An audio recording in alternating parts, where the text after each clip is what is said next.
नमस्ते, हम अनिता तिवारी एगो झूमर गावतनी। अच्छा लगी तो लाइक करब, शेयर करब, कमेंट करब, चैनल सब्सक्राइब करब। धन्यवाद। सैया मिल गईले देहाती हम शहर के लड़की, सैया मिल गईले देहाती हम शहर के लड़की, हम शहर के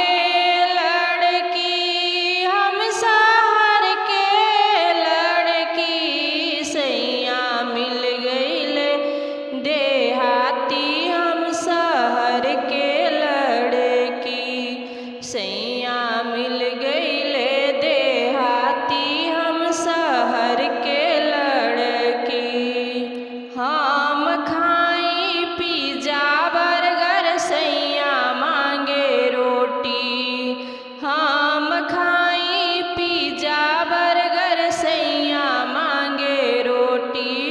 सैया मांगे रोटी सखिया, सैया मांगे रोटी।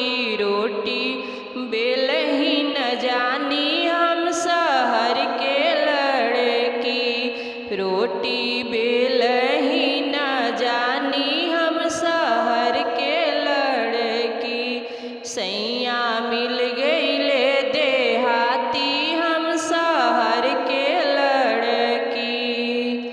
हम पेन्ही जीन्स टी शर्ट, सैया कुर्ता धोती।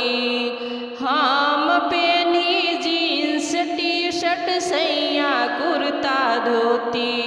सैया कुर्ता धोती हो सखिया, सैया कुर्ता धोती। धोती खींचे ही न जानी हम शहर के लड़की, धोती खींचे ही न जानी हम शहर के लड़की। सैया मिल गईले देहाती हम शहर के लड़की। हम सोई तो सके तकिया, सैया मांगे गुदरी। हम सोई तो सके तकिया, सैया मांगे गुदरी। सैया मांगे गुदरी हो सखिया, सैया मांगे गुदरी। गुदरी सियही न जानी हम शहर के लड़की, गुदरी सियही न जानी हम शहर के लड़की। सैया मिल गईले देहाती हम शहर के लड़की। हम चलाई बुलेट गाड़ी, सैया चलावे साइकिल।